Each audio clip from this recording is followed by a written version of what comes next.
Pronto, agora sim. Mônica, tudo bem? Boa tarde, professor. Tudo bem? Boa tarde, como que você tá? Você tá bem? Tô indo. Força aí, viu? Força. Eu falo que a felicidade plena, ela não existe, é uma utopia, né? Uma hora é um problema, a gente resolve, aparece outro. E a vida é isso. O É. que que é a felicidade? A felicidade são os momentos com quem a gente ama, né? Aham. Felicidade é bem, eu acho que o conceito de felicidade é isso, são os momentos e os momentos que nós estamos com quem a gente ama, porque a vida, se a gente for pensar, é um problema atrás do outro, né? Uma hora é alguém amado, querido que está doente, uma hora é um problema financeiro, uma hora e você vê, às vezes a pessoa não tem problema financeiro, mas tem problema de saúde, ninguém consegue fugir, né? Sim, desculpa, professor, que eu saí de uma terapia e Fica em gasto paz, mental viu? eu também assim. Mais que um professor, você ganhou um amigo, um ser humano que tô aqui para não julgar, tô aqui para tentar te ajudar e fazer o melhor possível, viu? Tá certo. Muito obrigada, professor. Eu já tirei uma dúvida com o senhor, na época já fiz uma assessoria com o senhor um tempo atrás. E aí estou com umas situações aqui que eu queria. Estou me sentindo um pouco insegura. Eu acho que é relativamente simples tudo para o senhor, mas eu vou explicar. Eu estou com um inventário bem grande aqui, mas assim, a pessoa que faleceu deixou todos os imóveis sem regularização. E os herdeiros só querem fazer inventariar 3 deles, porque os outros imóveis eles conseguem resolver sem necessidade do inventário. Aí, mas o que acontece? Eu descobri há pouco tempo que um terreno que o pai tinha vendido em vida, né, que é o seu que eu estou fazendo o inventário, né, ele vendeu e esse terreno hoje em dia funciona loteamento. E aí um dos filhos dele, que é até o dono de um cartório no Rio de Janeiro, ele falou, olha, doutora, esse aqui a gente não vai inventariar agora. Então, assim, se poderia colocar, eu inventariar esses 3 bens e depois incluir esse loteamento a efeito de sobrepartilha. E aí, assim, a minha insegurança é só essa, assim, doutor, de tipo, se depois eu poderia fazer esse acréscimo, né? Ou se juridicamente isso poderia dar um problema, porque obviamente eles têm conhecimento, né, do imóvel e não colocaram para efeito de inventariança. O inventário vai ser extrajudicial, apesar de serem muitos filhos, mas eles estão de acordo, né, em fazer dessa forma. Assim, dois veículos e 3 prédios. E aí tem esses outros por fora, dentre eles esse loteamento que eles querem incluir a posteriori. Talvez assim, se o inventário concluir antes e eles conseguirem regularizar somente depois de concluir o inventário, eles depois buscam uma saída, vamos dizer assim. Então, eu fiquei na Entendi. dúvida se ia Doutora, fazer assim. na verdade, é, quando nós deixamos um bem de fora do inventário, é claro que pode existir a má-fé, né? Mas nem sempre é má-fé. E é um direito, às vezes, a gente deixar um imóvel de lado, porque a gente está tentando regularizar de outra forma. Então, talvez através de REURB, talvez de uso capião. Então, deixar um imóvel de lado, um ou alguns imóveis, não pode ocorrer a condenação de má-fé. É claro que o outro lado, né, numa discussão, numa contestação, eles podem usar esse argumento. Falar, olha, deixou o imóvel de lado, má-fé. Isso é inevitável, pode ser que aconteça, mas se isso acontecer, não quer dizer que ocorreu de fato, né? E também não vai gerar nenhuma litigância de má-fé, ou ato atentatório de grade da justiça, né, que estão falado, não vai não, não vai não. Não seria, não seria um fundamento, né, algo tipificado, algo que ficaria escancarado, não. A doutora pode fazer isso com segurança. Eu fiz há uns meses atrás um inventário no cartório e deixamos de lado 3 imóveis. Por quê? Porque a gente queria regularizar rápido o imóvel para poder vender para uma construtora. Um herdeiro não concordou, falou que ia fazer uma ação na unidade, acabou não fazendo nada, o negócio deu certo. Então, falar todo mundo fala, mas não, doutor, pode ficar em paz. A sobrepartilha é um instrumento justamente para isso, para poder incluir aquele imóvel que ficou fora, aquele ou aqueles, né? E a petição de herança para pedir a nulidade porque esquecemos de um herdeiro, um meieiro, meieira. Mas a sobrepartilha é uma ferramenta para ser usada, então não é nenhuma nenhum crime, né? Nenhum abuso, não. Pode ser usado como um argumento por quem, né, deseja usar, mas não é um argumento frutífero. Não é um argumento que vai impactar. Nunca vi isso acontecer na troca de inventariante, numa condenação de litigância de má-fé, numa condenação de ato atentatório de justiça. Então, não vai ser com a doutora que vai acontecer. Pode ficar em paz, viu? Com muita propriedade no assunto, viu? Sim. Então, se essa sobrepartilha também poderia ser feita em cartório também, na mesma situação?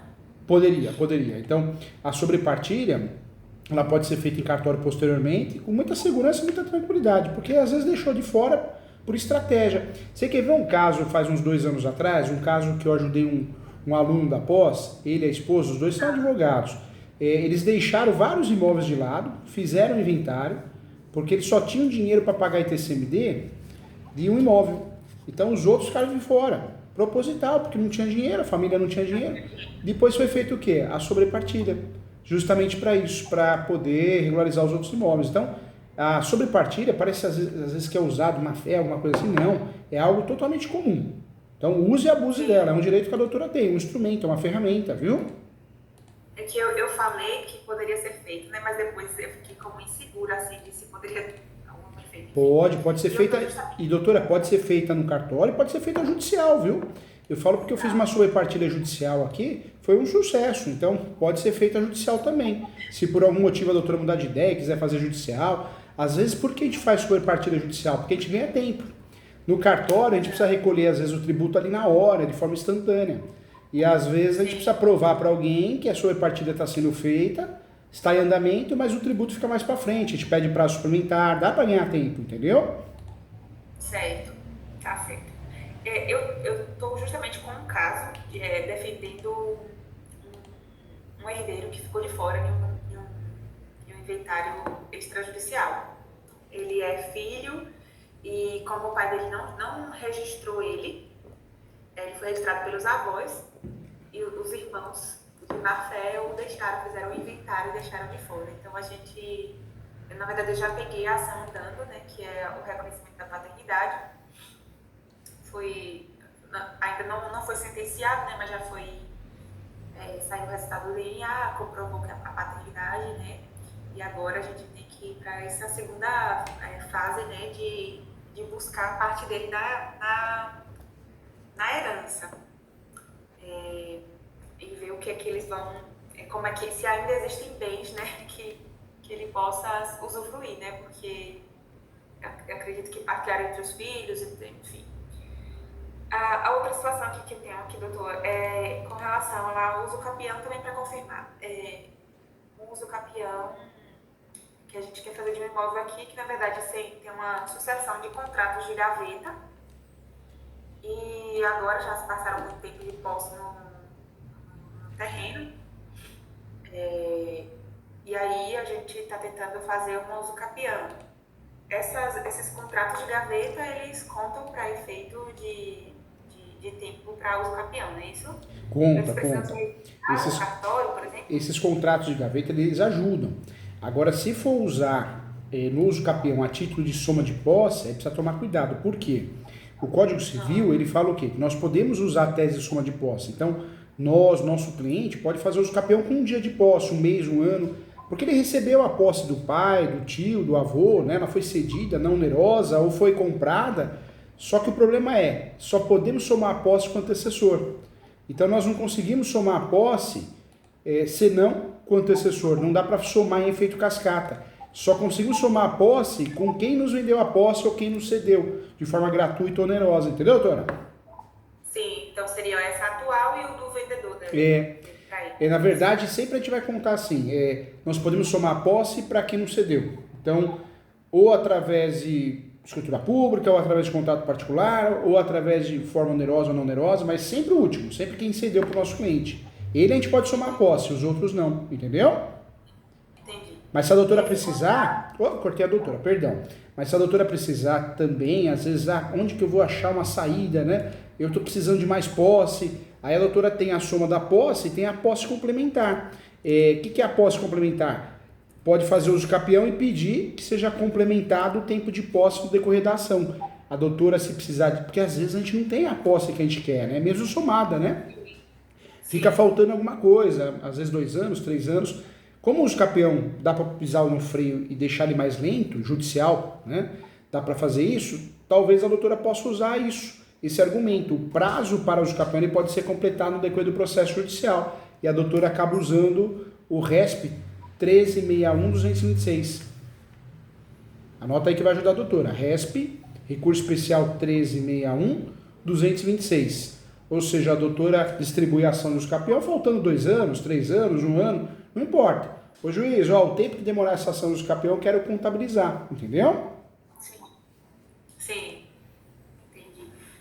Porque eu vou verificar se juntando e se daria para fazer. Porque na verdade, assim, né? Como eles geralmente o pessoal quer resolver rápido, né? É. Queria que fosse extrajudicial. Eu não recordo bem o tempo da posse. O povo divulga muito o extrajudicial, né? E isso é ruim, a mídia divulga, a internet divulga, só que de cada 100 casos do escapião, 98 são judiciais, porque o brasileiro não tem documentos, o brasileiro muitas vezes ele nos procura, já existe litígio, né? Por isso eu sou muito tranquilo, né? Eu acho que cada um faz o que quer, cada um cuida da tua vida, desejo que todo mundo seja feliz, mas por isso eu fico doido com esses picaretas da internet que vendem curso de uso capião extrajudicial, que o advogado vai ficar rico, porque atrapalha a cabeça do advogado, e atrapalha a cabeça do leigo, né? Vende uma coisa que não existe, o mundo deles de Bob, né? E acha que o profissional tá fazendo, tá indo por um caminho mais demorado, tá fazendo Aí o leigo pega um vídeo de um doido desse daí, doido não, porque é bem espertinho, estelionatário, né? Aí esse estelionatário, que nem advogado fica lá no cartório, lá no fim do mundo, fica explicando, olha, é muito fácil, muito simples, né? E tem um monte de gente, caixa azul, caixa preta, honorários rentáveis. Nos últimos 5 anos que apareceu de picareta, vive tudo de curso, né? Deus do céu, Deus me livre, né? Sim, é verdade. Doutor, eu tenho uma adjudicação compulsória. Essa é boa. A adjudicação compulsória que acontece. Meus clientes, o pai deles era separado da mãe, né? Então comprou uma terra para eles, registrou primeiro em nome próprio e depois registrou em nome deles. Acontece que o documento que meus clientes têm era um cartório de uma cidadezinha bem pequenininha, bem pequena aqui e bem mal gerido, assim, o cartório, né? Quando foram procurar nos livros, não existia esse registro em nome deles. Só existe em nome do pai. Então, eu entrei com a adjudicação compulsória judicial. E aí já estava em andamento, já está em andamento, né, para julgamento agora. Mas assim, eu estava vendo alguns problemas com relação à adjudicação, né, depois do registro da adjudicação, né. Seria que eu vou encontrar um problema lá por existir no livro do cartório um registro em nome do pai deles em relação ao mesmo terreno? Se o cartório for conservador, a doutora vai. Se o cartório for conservador, a maioria né? De fato, eles não vão dar o registro e vão alegar isso na nota devolutiva, na pré-anotação. Se o cartório for mais atualizado, não vai não, porque nós temos bons argumentos. Eu sempre falo, doutora, que a adjudicação compulsória é legal, ótima, tanto a judicial como a extrajudicial, né? Só que se o nosso cliente tem requisitos de uso capião, vai no uso capião. Porque o uso capião é a forma originária, é mais fácil, o cartório não tem como negar, é mais difícil o cartório negar. E a adjudicação compulsória, ela é traiçoeira, né? Ela é muito boa, mas ela é traiçoeira porque às vezes a gente ganha e não consegue levar. E quando é extrajudicial, a gente consegue lavrar a escritura pública, mas não consegue registrar. Então, corre esse risco, entendeu? Sim. Mas tô aqui lembrando, no caso, me expressei mal. No caso, foi registrado a escritura de compra e venda. Então, nada a ver. Não é o cartório de registro de imóveis. Lá não tem nada em relação a essa terra. Então, provavelmente não vai ter problema. Não, então provavelmente não vai. Não vai ter problema. A doutora fez a escritura pública já? Conseguiu fazer? Não, ainda não. Ainda não. Ainda não. No caso, o documento de compra e venda, né, que foi registrado no cartório de notas da cidadezinha lá, no caso. Esse sim, é que existe uma cópia ainda em nome do pai deles lá, né? No interior consta que foi feita essa compra e venda, mas não existe lápis e cartório como essa compra e venda que está em nome deles. Então, no caso, está para sair a sentença da adjudicação, né? E para que eu possa fazer a regularização. Só que a minha preocupação é essa, porque se não for viável, eu estava pensando em atravessar o caminho e fazer logo uso capião, porque assim, eles estão precisando demais, sabe? Entendi. Então, E doutora, me fala uma coisa, eles têm todos os requisitos de uso capião? Posse, mais pacífica, menos dono, tem? Ah, doutora, então, desiste da adjudicação, vai no uso capião, vai. Sabe por quê? Porque o uso capião é forma originária, a adjudicação é derivada, né? Então, além da gente ter problemas de registro, problema de nulidade, o uso capião não, ele acaba passando por cima de tudo isso. Se o cliente tem aí a oportunidade de fazer o uso capião porque cumpre os requisitos, vai no uso capião, viu, doutora? É bem melhor, viu? Mais seguro. E a questão daquela certidão que eles pedem no cartório para ver se tem alguma ação em curso, me aparece o registro dessa adjudicação? Não vai porque o que a doutora está tentando fazer é extrajudicial, então não aparece em lugar nenhum, viu? Mas a adjudicação é judicial, a que eu estou tentando fazer. Ah, é judicial? Já distribuiu a ação? Já, mas não tem problema. Na verdade, a adjudicação compulsória, ela não impede o uso capião.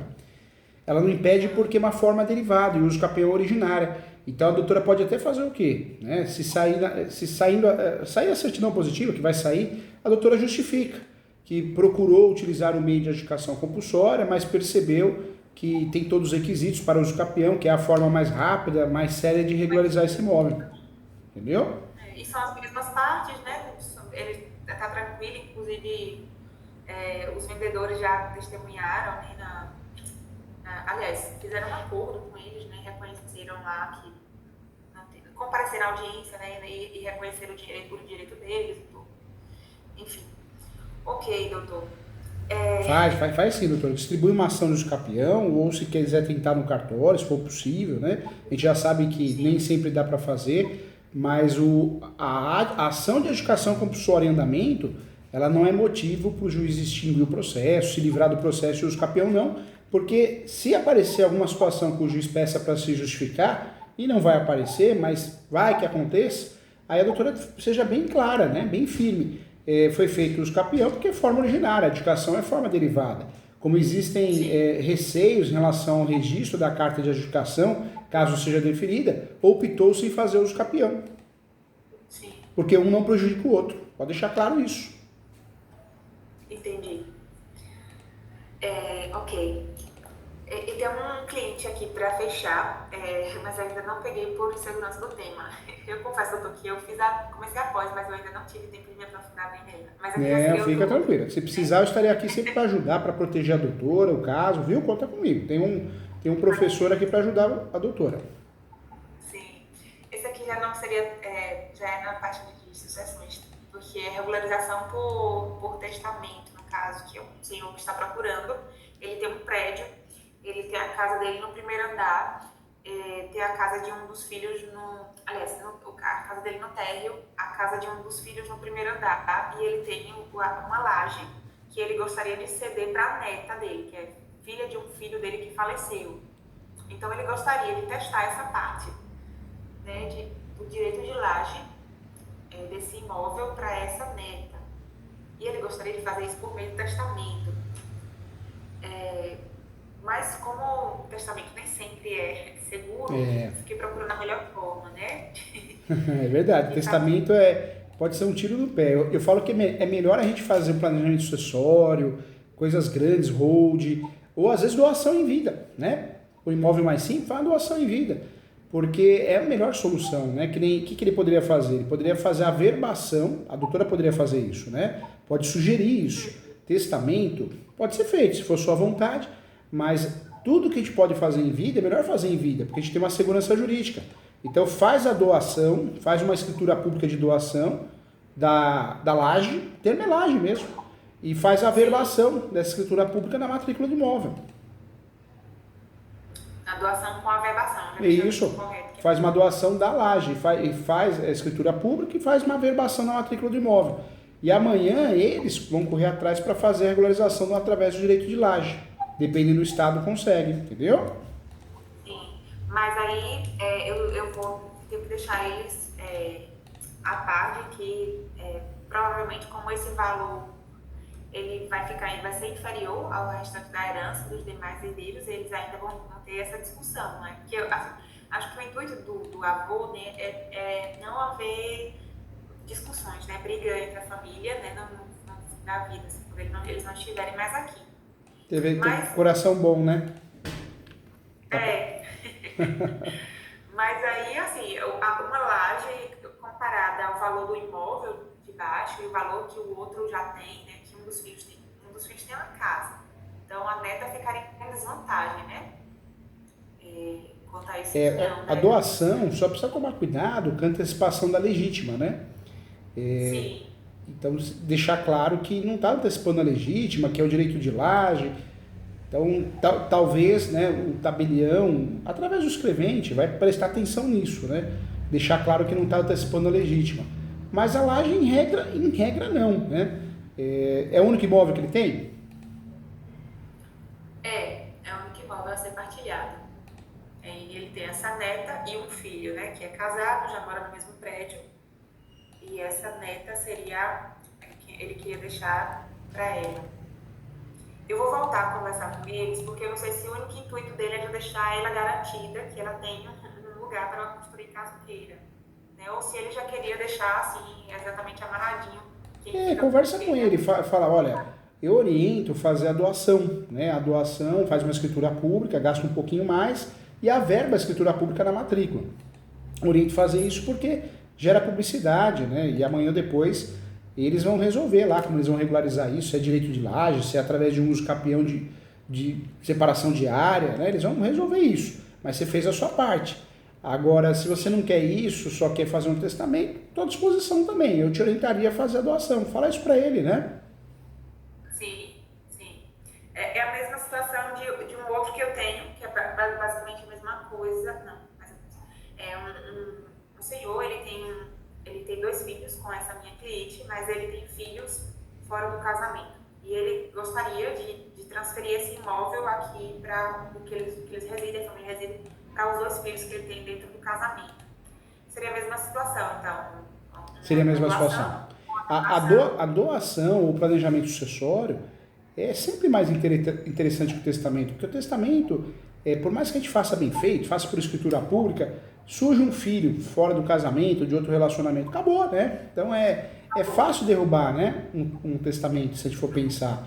E acontece muito, né? Acontece. Então, se possível, orienta a fazer doação em vida, pode fazer usufruto vitalício, aqui nesse caso é a laje, né? Então, compensaria fazer o quê? Uma escritura pública de doação, cedendo a laje e faria uma averbação na matrícula do imóvel.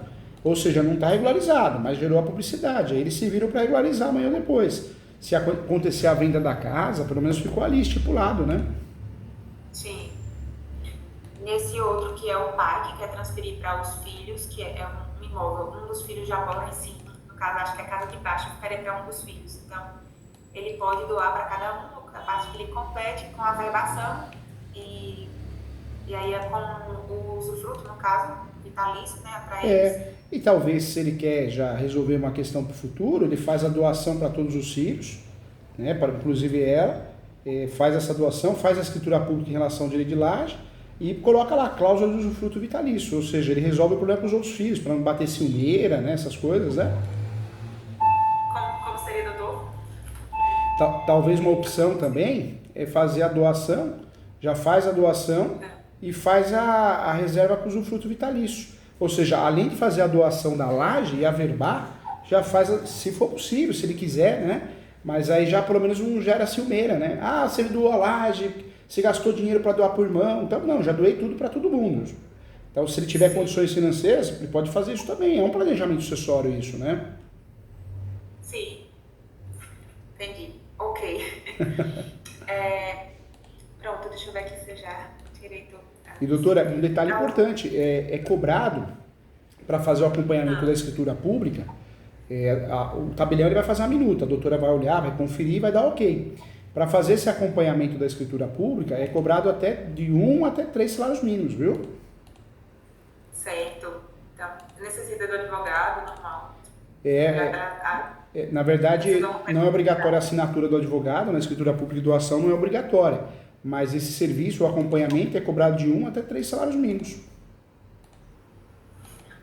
Ótimo. Eu não estava atenta ainda a isso, não tinha fechado ainda esses contratos. São coisas que estão aí pendentes para eu fechar, todas essas.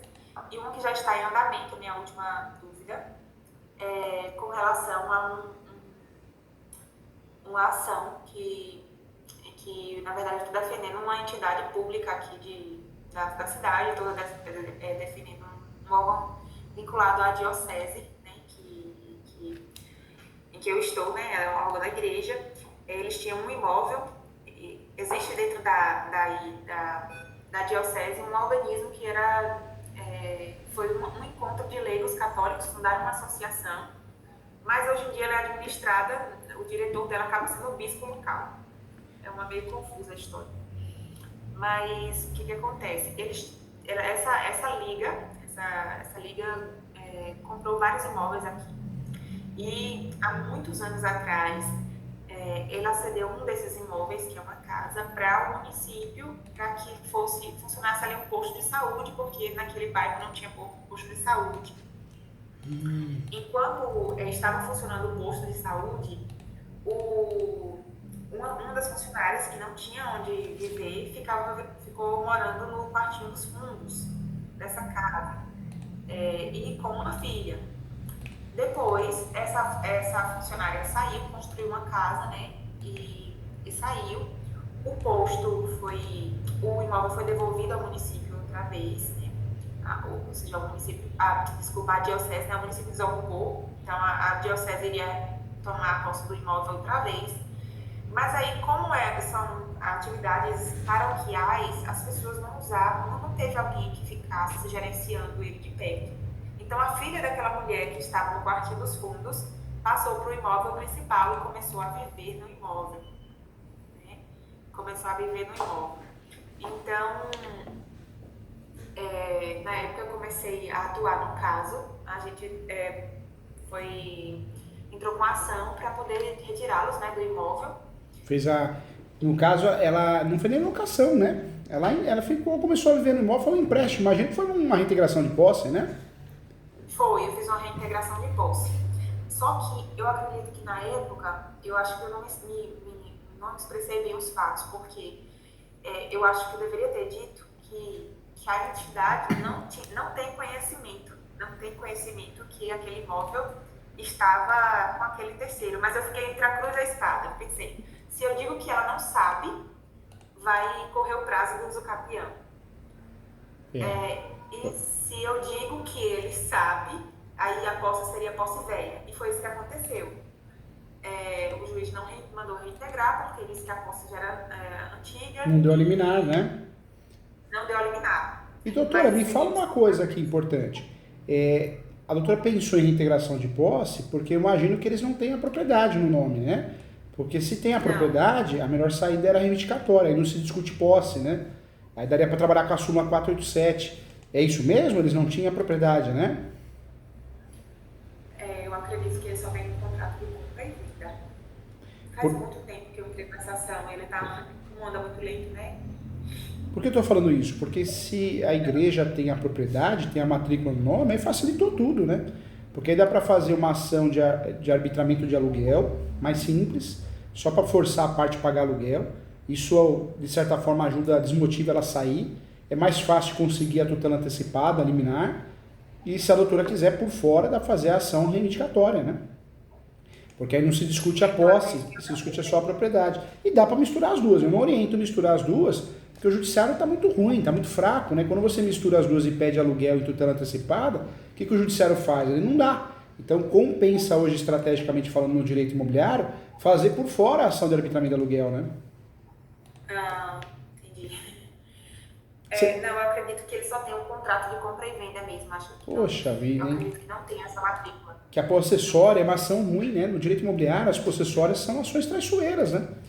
É traiçoeiro, é perigoso, são ações demoradas. Hoje as ações mais demoradas no direito imobiliário são as possessórias, né? Dando para fugir. Sim. Agora, o ideal, o legal, que a doutora fez a integração de posse, tudo bem, não levou a liminar porque provou que a posse é velha, né? Mas já que... E a doutora acabou falando o quê? Que tinha conhecimento ou ficou omissa em relação à posse dessa pessoa? O que a doutora optou? Eu fui pela tese da tolerância, né? Ah, tá. Da mera tolerância. Que ela era tolerância, porque o município, né, entendeu que foi um empréstimo que foi feito ao município, enfim, que a igreja tolerou, né, por saber que eram pessoas pobres, que precisavam, mas que, ou seja, eles tinham conhecimento que eles estavam ali, mas em todo momento eles sabiam que precisavam sair. Inclusive, teve momentos em que estavam acontecendo atividades da igreja e ela vivendo no quarto dos fundos. Mas a partir do momento que ela... o que eu coloquei foi que houve um período em que a igreja foi tentar fazer um levantamento, né, desses imóveis, e foi onde percebeu-se que essa pessoa já não deixava mais a igreja entrar. Então, coloquei como um prazo menor, porque realmente nós temos uma ata, né, da diocese onde as pessoas estão relatando: olha, tentamos ir no imóvel tal e a pessoa disse que não vai devolver e tal. Então, era para ali a igreja já ter devolvido uma ação, né? E não fizeram. Passaram anos e agora que está aí em busca. E é difícil, porque assim, eu estou quase achando assim, que a gente não vai levar, porque não encontra-se ninguém que queira testemunhar contra, né, em desfavor do pessoal lá. Ninguém quer se envolver. Ninguém quer saber de dor de cabeça. Agora chama pra ir na festa, todo mundo vai, né? Velório também não vai, então ninguém quer. Sabem que não é dela, né? Sabem que não é dela, sabem que é da igreja, que funcionava no prédio, que funcionava no posto de saúde, né? Sabem toda a história. E a defesa deles foi no sentido do uso capião mesmo, né? Em contrapartida, eu usei a tese aí da tolerância. Agora me fala uma coisa, eles distribuíram os capião? Distribuíram, né?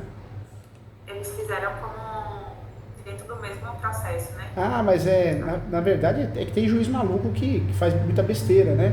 Mas o uso capião é uma ação declaratória, não pode ser reconhecido numa reconvenção.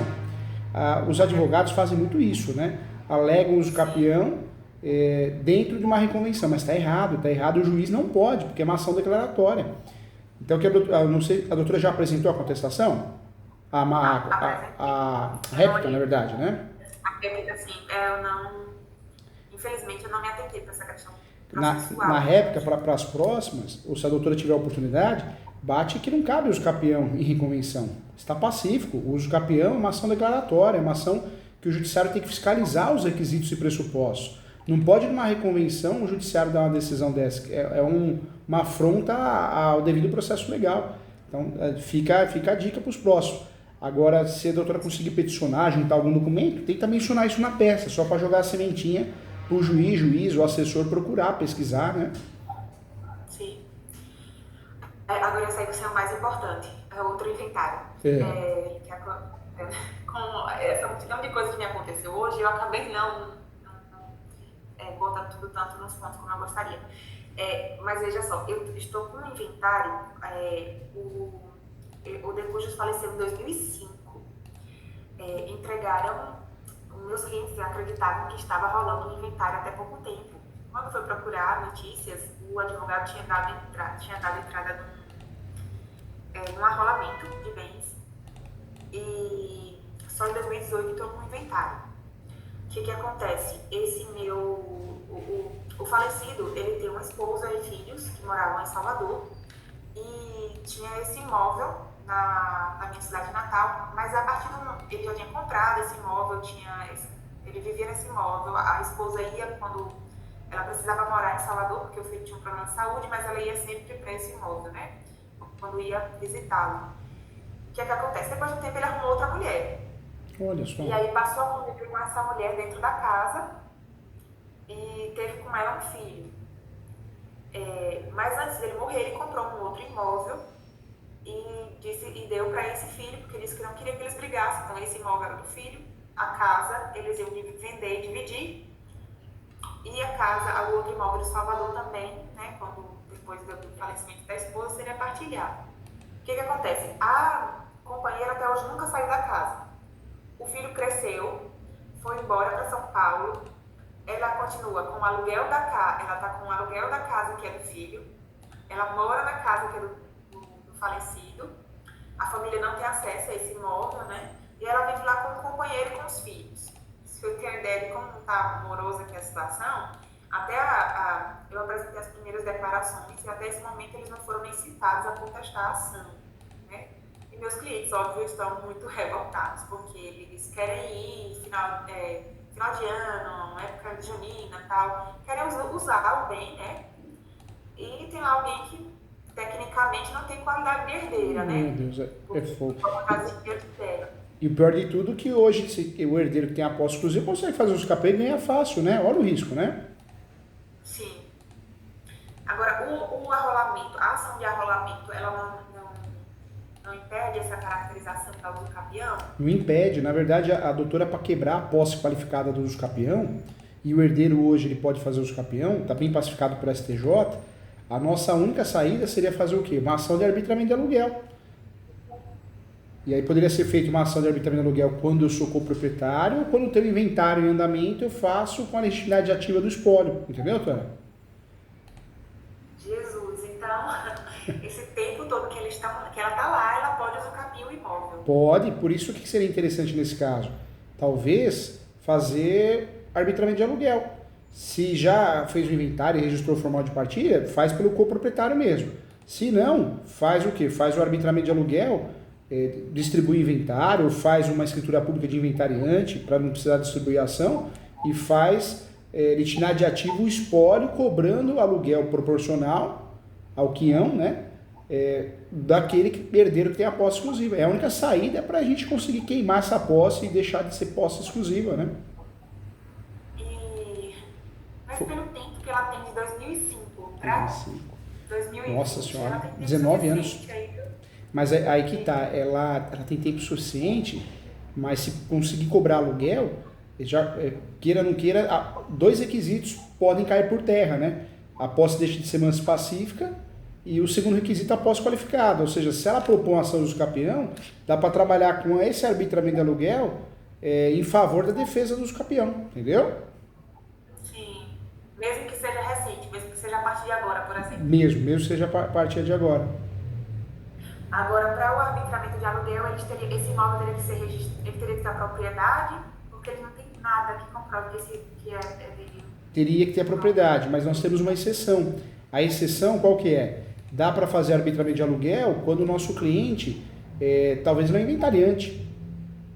Ou seja, poderia propor, distribuir inventário, não precisa recolher o ITCMD, só propõe, só distribui. E pede a nomeação de inventariante. Foi nomeado? Pronto, tá com os requisitos para fazer a ação de arbitramento de aluguel com o espólio no polo ativo, nomeado o inventariante e representado pelo inventariante, entendeu? Ela é inventariante já. Então já, ótimo. Já posso fazer arbitramento. Já pode fazer arbitramento de aluguel. Só que o grande segredo aí é fazer com base, a legitimidade ativa é o espólio representado pelo inventariante, entendeu? Sim, entendi. O espólio representado pelo inventariante. Mas eu faria. Por quê? Eu faria, e outro detalhe, pede a averbação premonitória para fazer constar na matrícula do imóvel. Porque constando na matrícula do imóvel, a doutora consegue usar a tese que a posse não é mansa pacífica. Ainda não existe, o imóvel não tem nenhuma espécie de registro, não tem matrícula, não tem nada ainda. Então,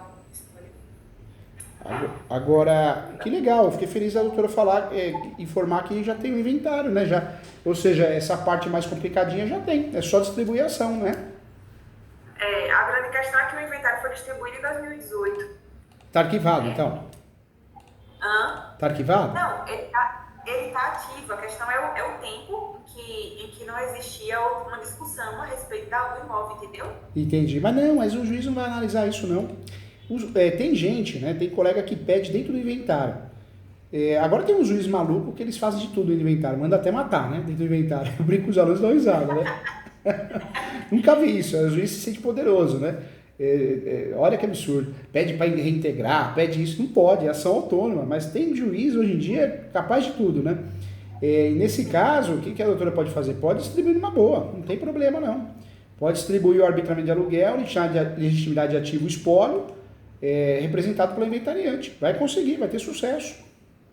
Sim. Eu estava bem crente, assim, que como na ação de arrolamento tinha havido, né, um ensaio da partilha dos bens, enfim, eu achava que isso descaracterizava o usucapião. Tava meio que. Eu acredito que eles vão alegar isso, né? O filho está falando isso, né? Não, existem brechas na lei, ela mora lá tanto tempo porque ela tem que sair. Então, está querendo, né, o imóvel com toda certeza. E faz, né? Hoje você deixa um herdeiro com a posse exclusiva, que nem já há muito tempo, quase 19 anos, né? Não fez uso capião ou por falta de condições financeiras ou por falta de orientação. A hora que ela tiver essa informação, ela entra. Por isso o arbitramento de aluguel é a única saída, porque é o argumento que a gente tem. Porque se a gente for parar para pensar, já perdeu o imóvel se fizer uso capião. Se pegar um juiz que não seja conservador, que seja atualizado. Mas o único meio que tem para a gente ainda discutir isso e salvar o imóvel, tentar salvar o imóvel, é o arbitramento de aluguel. Porque a gente mata dois coelhos, né? Tenta matar dois requisitos. A falta de posse mansa pacífica e a questão da posse qualificada de uso capião que não tem. Ok, é isso, professor. Obrigada. Doutora, respira. Tá todo mundo com ansiedade. A advocacia não é fácil, é um ramo maravilhoso, apaixonante, mas é muita responsabilidade, né? É muita cobrança também. As pessoas no passado contratavam advogado, eles tinham mais respeito, né? Respeito a gente tem que ter com todos, com todo mundo, todas as profissões. Mas hoje não, hoje qual que é o problema? As pessoas contratam advogada e vai na internet, e vai em outro advogado, é infernal, né? Então, é infernal, porque não tem paz, né? Aí muita gente fala abobrinha, tem muito advogada maldosa que fala, inventa que está errado, que fez errado para tentar pegar o cliente, um absurdo. Então a gente precisa muito também blindar. Se a gente vê que o cliente é muito ansioso, que o cliente anda nessa linha de ficar perguntando para 10, 15, corta, sabe, doutora? Eu acho que o mesmo direito que o cliente tem de nos escolher, nós também temos o direito de escolher o cliente, porque a gente precisa ter paz para trabalhar, né? É verdade. Verdade. A gente já tem muitos pratos para equilibrar na vida, né? Doutor, não vale a pena. Tudo que tira a sua paz não vale a pena. Se a doutora assume um caso que o cliente liga toda hora, que o cliente maltrata, que o cliente não quer entregar documento, corta. É um direito seu de renunciar. O contrato de honorários coloca uma cláusula lá, que a falta de respeito recíproco é motivo para encerrar o contrato. Sabe por quê, doutora? Não vale a pena. Uma pessoa dessa desequilibrada, né? Todo mundo hoje está desequilibrado, eu falo, né? Porque é muito estresse, mas uma pessoa dessa, ela te deixa doente, Então, eu peço muito para Deus, sabe, doutor? Eu quero bons alunos, eu quero boas mentorias, eu quero bons clientes. Agora, tudo que vem para atrapalhar, para fazer mal para nossa cabeça, vai com Deus, como diz o sábio Silvio Santos, mas vá para lá, né? É verdade, doutor. Muito obrigada, viu? Fica com Deus, sempre que precisar, eu estarei aqui para ajudar com muito carinho e muita responsabilidade, tá bom? Tá certo. Muito obrigada. Deus lhe pague. Tchau, doutora. Fica com Deus. Tchau. Faz a aula da pós, hein? Sim. Vou terminar. Faz lá porque todos os coordenadores têm acesso. Você não faz a aula, tô brincando. Vai ficar mais ansioso. Fica não. Vai com calma, faz a pós lá. Faz a pós, vai dar certo. Tá bom. Tchau, doutora. Tchau.